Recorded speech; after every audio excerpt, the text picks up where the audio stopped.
International sanctions continue to rupture business ties between Russia and the West.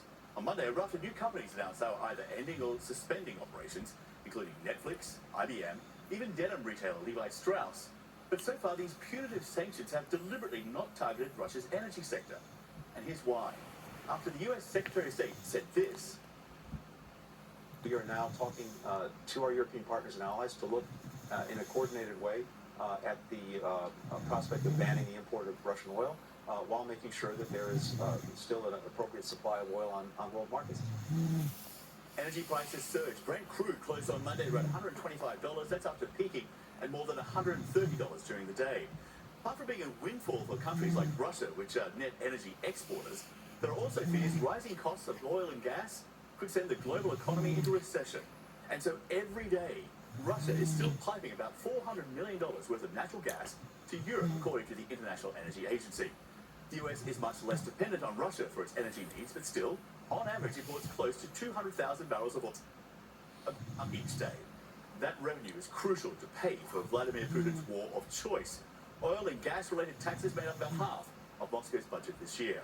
Simon Johnson is a former economist at the International Monetary Fund. He is a professor these days at MIT. He says paying for Russian oil and gas, it's the equivalent of blood diamonds.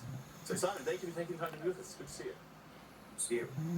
So when it comes to Russian gas exports to Europe, right now it seems it's business as usual in a lot of ways. But by not targeting Russian oil and gas, how much is the US and Europe undercutting their own sanctions? Oh, massively, completely. I mean, I think the sanctions currently have some symbolic value. But as you said, half of Putin's budget is oil and gas revenue. It's extremely vulnerable to sanctions. We already have the financial sanctions in place that have mobilized the central bank reserves. If you hit him with that kind of negative shock, it's a big problem for the Russian economy.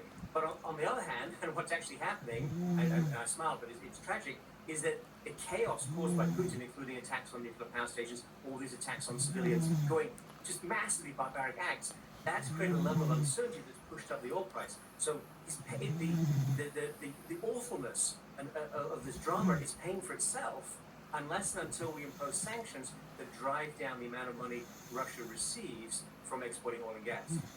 According to the White House, President Biden spoke via video link Monday with the President of France, Germany's Chancellor, and Britain's Prime Minister.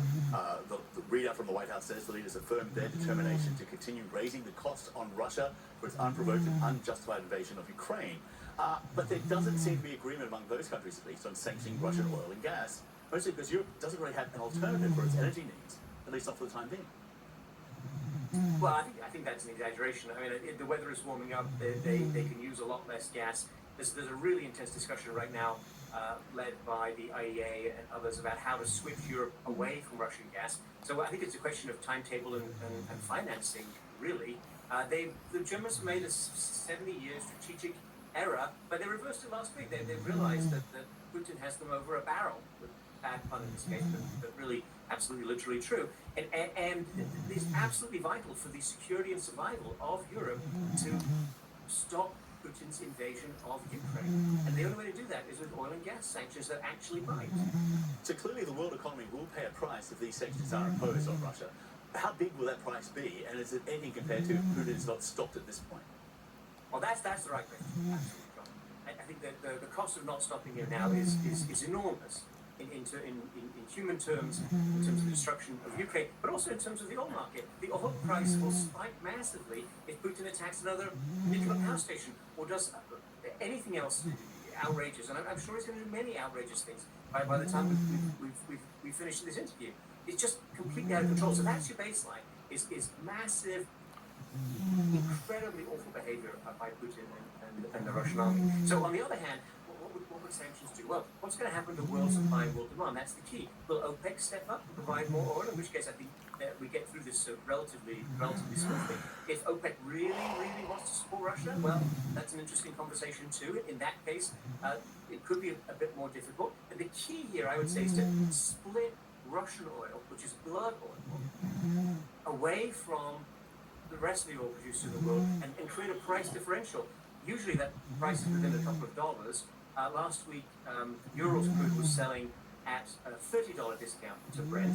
And the more you put on sanctions, the more you apply secondary sanctions, which will sanction anyone who touches any oil transaction through the dollar system, you're going to increase that wedge because it's going to become extremely unpleasant and odious and in a really high profile way to do business with Russia and with Russian oil. So you can, yes, oil prices may move up, they may move down. Key thing is to drive down the price that Putin's cronies are receiving. That's what reduces the revenue that's funding this army and these attacks. It's a discussion well worth having, and many people are having this discussion right now, so we'll see what happens. But Simon, thank you so much. We appreciate your thoughts.